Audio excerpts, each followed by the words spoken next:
வணக்கம். சென்னை மாநகராட்சியில் 5வது 6வது மண்டலத்தில் நீதிமன்ற வழக்குகள்லாம் நிலுவையில் இருந்தபோது சட்டத்துக்கு புறம்பா 1/8/2025 ஒப்பந்தமயப்படுத்திட்டாங்க தூய்மை பணிகளை. தொழிலாளர்கள் நியாயம் கேட்டு ரிப்பன் பில்டிங் வாயிலேயே 1ஆம் தேதி காலையிலேருந்து இருந்துகிட்ருக்காங்க. இப்போது இந்த பின்னணியில் பலவிதமான அரசியல் கட்சிகளை சேர்ந்தவங்க, மக்கள் இயக்கங்கள், சமூக இயக்கங்கள், தொழிற்சங்க இயக்கங்கள்னு ஒவ்வொரு நாளும் ஆதரவு பெருகிட்டே இருந்தபோது அரசினுடைய நடவடிக்கைக்கு எதிராக அதிருப்தி பெருகிட்டு இருந்த பின்னணியில் இன்றைக்கி எங்கள் சங்க தரப்பினரையும் போராட்டத்தில் இருந்த தொழிலாளர்களையும் அமைச்சர்கள் மரியாதைக்குரிய சேகர் பாபு, நேரு, அப்புறம் மேயர், துணை மேயர் மற்றும் மாநகராட்சியோட ஆணையர் சந்தித்து பேசினாங்க.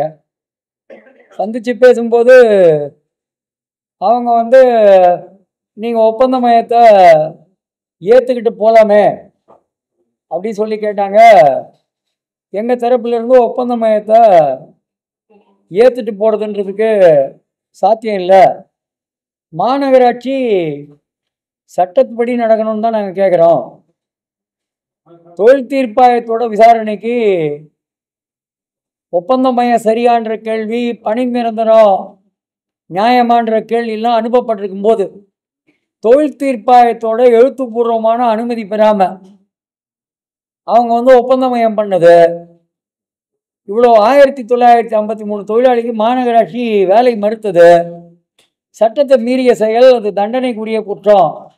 அதனால் நீங்கள் தான் உங்கள் முடிவை மாற்றிக்கணும் அப்படி சொல்லி கேட்டோம். அமைச்சர் மக்கள் நலனில் முடிவெடுக்கணும், நீங்கள் வேலை நிறுத்தம் செய்கிறீங்கன்னு சொன்னார். இல்லை, நாங்கள் வேலை நிறுத்தம் செய்யலை, அவங்க எங்களை வேலையை விட்டு நிறுத்திட்டாங்க, நாங்கள் நாளைக்கே கூட வேலை செய்யறதுக்கு தயார். ஒரே விஷயம் என்னன்னா 31/7/2025 என்ன நிலைமை இருந்ததோ அதே நிலைமை இருக்கணும் அப்படின்ற விஷயத்த வலியுறுத்தினோம்.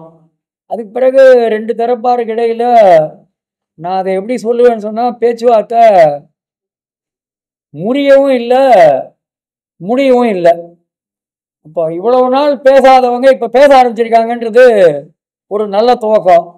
நாங்கள் என்ன அவங்களுக்கு சொல்லியிருக்கோன்னா, இப்போ துவங்கினதை உங்களுக்கும் பிரச்சனை இல்லாமல் எங்களுக்கும் பிரச்சனை இல்லாமல் எப்படி பேசுறதுன்னு பார்ப்போம். அமைச்சரும் என்ன சொல்லியிருக்காருன்னா, 1 மணி நேரம் அவகாசம் கொடுங்க, எப்போ வேணாலும் மீண்டும் சந்திக்கலான் இருக்காரு. நாங்களே எங்கள் தொழிலாளியோடலாம் பேச வேண்டியிருக்கு. பேசின பிறகு மீண்டும் மாநகராட்சியோட இந்த இதில் பேச வேண்டியிருக்கு. ஏன்னா எங்களை பொறுத்த வரைக்கும் நாங்கள் உங்களுக்கு தெளிவாக இருக்கோம். தொழிலாளிக்கு நீண்ட வருடங்களுக்கு பிறகு பணி நிரந்தரமாவதற்கு சட்டபூர்வமான ஒரு வாய்ப்பு கதவு திறந்திருக்கு. இந்த திறந்திருக்கிற கதவை மூடுறதுக்கு அவ்வளோ சுலபத்தில் எங்களால் அனுமதிக்க முடியாது. அதே நேரம் பேசி முடிக்கிறதுக்கும் தயாராக இருக்கும். இதுதான் இன்றைய பேச்சுவார்த்தையில் நடந்தது.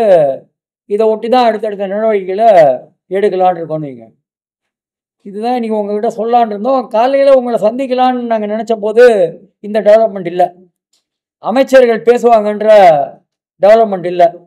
சந்திக்கலான்னு நாங்கள் சொன்ன பிறகு தான் இந்த அமைச்சர்களும் மேயரும் துணை மேயரும் ஆணையரும் தொழிலாளர்களோடு பேசுவதுன்றது நடந்தது. அதனால் எது கடைசியாக நடந்ததோ அதை உங்ககிட்ட சொல்லலான்றதுனால தான் இந்த பேச்சுவார்த்தை விவரங்களை உங்களோட பகிர்ந்துக்கிறோம். அரசாணை 411 412 5வது 6வது மண்டலம் தொடர்பானது 3 எழு வினாக்கள் நீதிமன்ற விசாரணைக்கு அனுப்பப்பட்டிருக்கு. தொழில் தீர்ப்பாயம் அவுட் சோர்சிங் அநியாயமானது என்ற சங்கத்தின் கோரிக்கை நியாயம்தானா? ஆம் எனில் உரிய உத்தரவு பிறப்பிக்கவும். பணி நிரந்தரம் கோருகிற சங்கத்தின் கோரிக்கை நியாயமானதா? ஆம் எனில் உரிய உத்தரவு பிறப்பிக்கவும். சர்வீஸ் பிரேக்குன்னு 2 நாள் சம்பளம் பிடிச்சாங்க, அது தப்புன்னு சங்கம் சொல்லுது. சங்கம் சொல்றது சரின்னா உரிய உத்தரவு பிறப்பிக்கவும். இதுதான் கோர்ட்டுக்கு அமைச்சிருக்காங்க. இதை அனுசரிக்கும் போது இந்த டிஸ்பியூட்டு 28ஆம் தேதி அனுப்பிச்சிருக்காங்க. இது பெண்டிங் இருக்கும்போது ட்ரிபியூனலோட அனுமதி வாங்காமல் அவங்க அவுட் சோர்சிங் பண்ண முடியாது. அப்படி பண்ணினா 31(1) பிரிவு கீழே 6 மாத சிறை தண்டனை, 5000 ரூபாய் அபராதம் அல்லது இரண்டும் விதிப்பதற்கு சட்டத்தில் இடம் இருக்கு. யாரு? மாநில அரசு. மாநில அரசு தொழிலாளர் செயலாளர் பார்த்து இந்த கடிதம் கொடுத்துருக்கோம், நீங்கள் நடவடிக்கை எடுக்கணும்னு.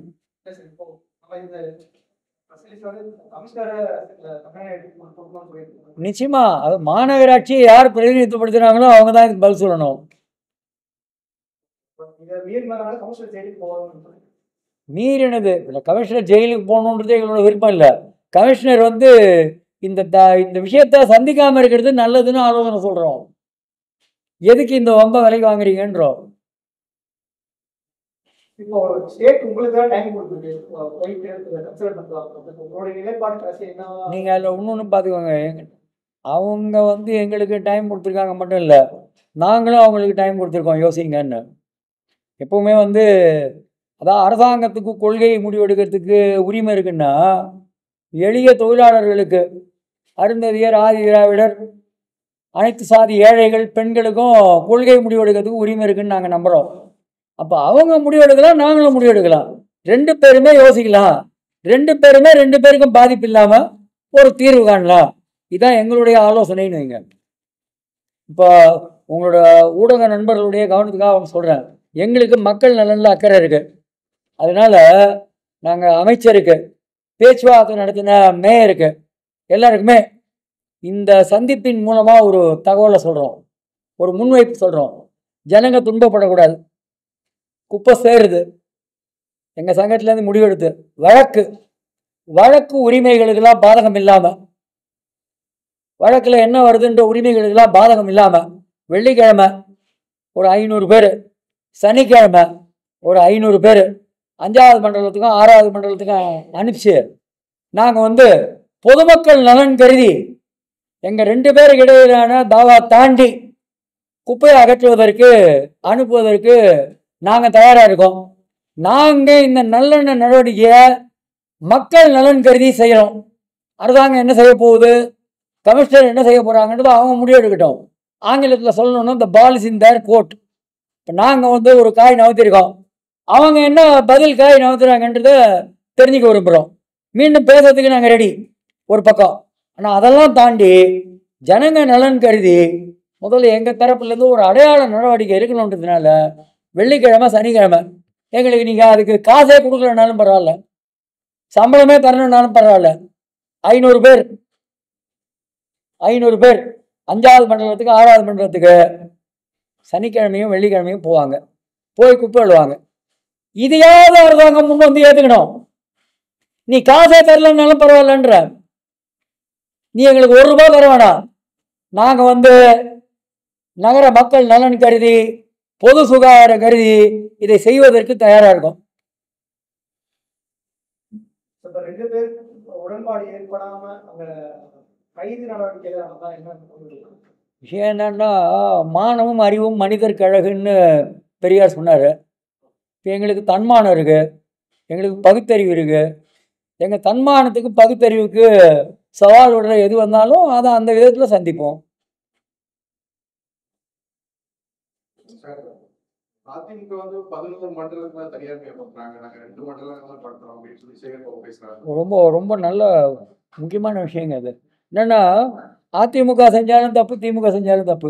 அப்புறம் திமுகவுக்கு நான் என்ன சொல்லுவேன்னா, என்னுடைய பணிவான கருத்து, பணிவான ஆலோசனை, அவன் தப்பு பண்ணிட்டான், நீ தப்பு பண்ணாம இரு. அவன் தப்பு பண்ணிட்டான், அதனால நானும் தப்பு பண்ணுவேன்னு சொல்லுவியா? அது தப்பு. அப்புறம் 2, நாங்கள் தனியார் மயம்னு எப்போ ஆரம்பிச்சதோ 7வது மண்டலத்தில் 30/4/2021 ஆரம்பிச்சது. ஆரம்பிச்ச அன்னிலிருந்து அதுக்கு எதிராக போராடுறோம். உயர் நீதிமன்றத்தில் தடை வாங்கி 7வது மண்டலத்தில் தனியார் மயத்தை நாங்கள் தடுத்து நிறுத்தியிருக்கோம். இப்போ நாங்கள் தனியார் மயத்துக்கு எந்த கட்டத்திலையும் துணை போல, எந்த கட்டத்திலையும் அனுமதிக்கலை.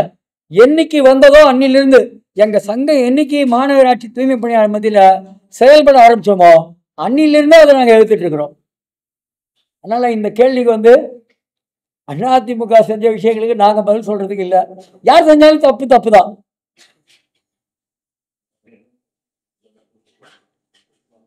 அது அவ்வளோ நல்ல ஆர்கியூமெண்ட் இல்லை. அவங்க தப்பு பண்ணிட்டாங்க, நாங்களும் பண்ணுவோன்றது. அடுத்த பேச்சுவார்த்தை அமைச்சர் ஒன்று சொல்லியிருக்காரு. அவர் 1 மணி நேரம் அவகாசம் கொடுத்தீங்கன்னா எப்பவும் பேசலான் இருக்காரு. அப்புறம் எங்களுக்கு நாங்கள் கொஞ்சம் வீதியில் நிற்கிற தொழிலாளர்கள், ஆண்கள் பெண்கள் எண்ணற்றவர்கள், அதில் தனித்தாய்கள், அவங்களோட இல்லாமல் கொஞ்சம் கலந்து பேசிட்டு மேற்கொண்டு என்ன செய்யலான்றதை சொல்லலான் இருக்கிறோம். இப்போ ஜிசிசில எவ்வளவு சம்பளம் வாங்கிட்டு இருக்கோம், அதே தனியார் மய நிறுவனத்தை கொடுக்க சொல்றதா அவங்க சொல்றாங்க. சொன்னா உங்களுக்கு ஓகே? இல்லை, முதல்ல ஒரு விஷயம் என்னன்னா, முதல்ல அப்படி கொடுக்குறேன்னு சொல்கிற தைரியம் அவங்களுக்கு வருதா பார்ப்போம். ஏன்னா இந்த 753 ரூபா சம்பளம் கொடுக்கணுன்னா கான்ட்ராக்டர் வரமாட்டான். எந்த கான்ட்ராக்டரும் கூலியை குறைக்கிறதுக்கு தான் வராங்க. பெருக்கிறது, நான் பெருக்கிற தொடப்பம் விட கான்ட்ராக்டர் தொடப்பம் பெட்டராக இருக்குமா? நான் ஓட்டுற பேட்டரி ஆப்ரேட்டட் வெஹிக்கிளை விட கான்ட்ராக்டர் வண்டி பெட்டராக இருக்குமா? குவாலிட்டி உயருன்றது அபத்தமானது. அதே மாதிரி செலவு குறையுன்றாங்க. ஒரு விதத்தில் மட்டும்தான் குறையும். எங்கள் கூலியை குறைக்கிறது மூலம் மட்டும்தான் கான்ட்ராக்டருக்கு லாபம். அப்போ ஒருபோதும் 753 தரமாட்டான். கஷ்டப்பட்டு இவ்வளோ வருஷம் போராடி வாங்கின 753 என்ன பண்ணாலும் விட்டு கொடுக்க மாட்டோம்.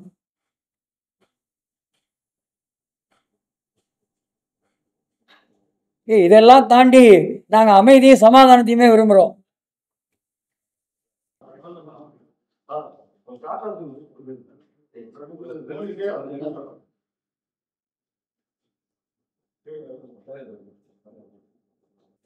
அஞ்சாவது 6வது மண்டல தூய்மை பணியாளர்கள் 1953 பேர் 1/8/2025 முதல் தனியார் மயம் என்ற பெயரால் வேலை நீக்கத்திற்கு உள்ளாக்கப்பட்டார்கள். அதற்கு எதிராக போராட்டம் நடந்து வருகிறது. அறவழி போராட்டம். அனைத்து கட்சிகள், அனைத்து தொழிற்சங்கங்கள், அனைத்து சமூக இயக்கங்கள் இந்த போராட்டத்துக்கு இரவும் பகலுமாக அமர்ந்திருக்கிற தொழிலாளர்களுக்கு ஆதரவாக வருகிறார்கள். இந்த பின்னணியில் இன்று தமிழ்நாடு அரசின் சார்பாக மாண்புமிகு அமைச்சர்கள் சேகபாபுவும் நேருவும் கலந்து கொண்டார்கள். அவர்களை தவிர மாநகராட்சி ஆணையர் குமரகுருபரன், மேயர், துணை மேயர் ஆகியோர் எங்களுடைய சங்கத்தோடு பேச்சுவார்த்தை நடத்தினார்கள். இந்த பேச்சுவார்த்தையில் மக்கள் நலன் கருதி வேலை நிறுத்தத்தை முடித்துக் கொள்ளுங்கள் என்று எங்களிடம் கேட்டார்கள். நாங்கள் அவர்களிடம் சொன்னோம், எந்த வேலை நிறுத்தத்திலும் நாங்கள் ஈடுபடவில்லை.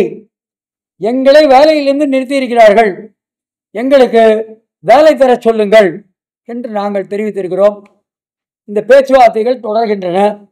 இந்த பேச்சுவார்த்தைகள் முறியவும் இல்லை, தீர்வு முடியவும் இல்லை. அடுத்து திரும்பவும் பேசுவதாக இருக்கிறோம்.